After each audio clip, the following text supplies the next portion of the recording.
ఈరోజు నా రైతులు పడే కష్టాలన్నీ కూడా ఏ అధికారికి కూడా కళ్ళు కనపడడం లేదు.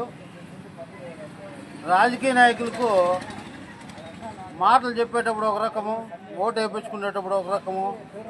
ఇప్పుడు రైతుల కోసం పట్టించుకోండి అంటే ఫ్యాన్ల కిందేమో హాయిగా కూర్చొని పొరపాటున ఎడన్నా 1000-2000 రూపాయలు అమ్మేస్తే ఆ రోజు కలెక్టర్ అధికారులను పంపిస్తారు. అక్కమ్మ గారు టీవీలు కాడ కూర్చొని అప్పప్ప మేము కూరగాయలకి వేసుకోలేకుండా ఉన్నాము అని కొట్టే అక్కగారికి అందరికీ కూడా ధన్యవాదాలు చెప్తున్నాము.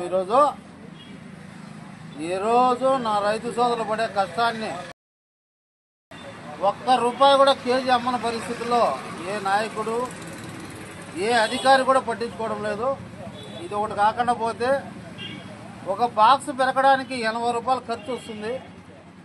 మండీకి చేరేదానికి ₹20 ఖర్చు వస్తుంది. అవన్నీ ఇటు పడుకొని వచ్చే లోపల కమిషను 10% తీసుకొని అంతా లెక్కేస్తే లాస్ట్కి 0 అయిపోయి సాయంత్రం పూట పోయేటప్పుడు మందు బాటలు తీసుకొని పోయే రైతు ఒళ్ళు నొప్పుల కోసమా వాళ్ళ బాటలు తీసుకొని పోయే పరిస్థితికి ఏర్పడింది.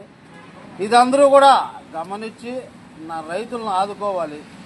వ్యవసాయ శాఖ మంత్రి గారు అచ్చెన్నాయుడు గారికి, అయ్యా నీ పాదాలు పట్టుకుంటానయ్యా, నేను కూడా తెలుగుదేశం పార్టీ కార్యకర్తనే, రైతునే. ఈరోజు 5 లక్షల రూపాయలు అప్పు చేసి నేను కూడా నుయ్యో గొయ్యో చూసుకొని ఏదో ఒక పాళ్ళ డబ్బా తీసుకునే పరిస్థితి ఏర్పడుతుందేమో అని బాధతో వేడుకుంటున్నా.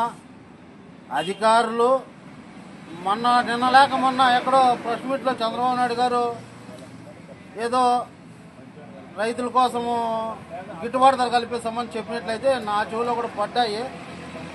అదేదో ఆ టీవీ వరకు అయిపోయింది, కానీ మార్కెట్లోకి అయితే ఏ అధికారి రాలేదు, రైతులు కాయకొనలేదు. తెలంగాణలో చూస్తే రైతులకు ధాన్యమంతా తడిచిపోయి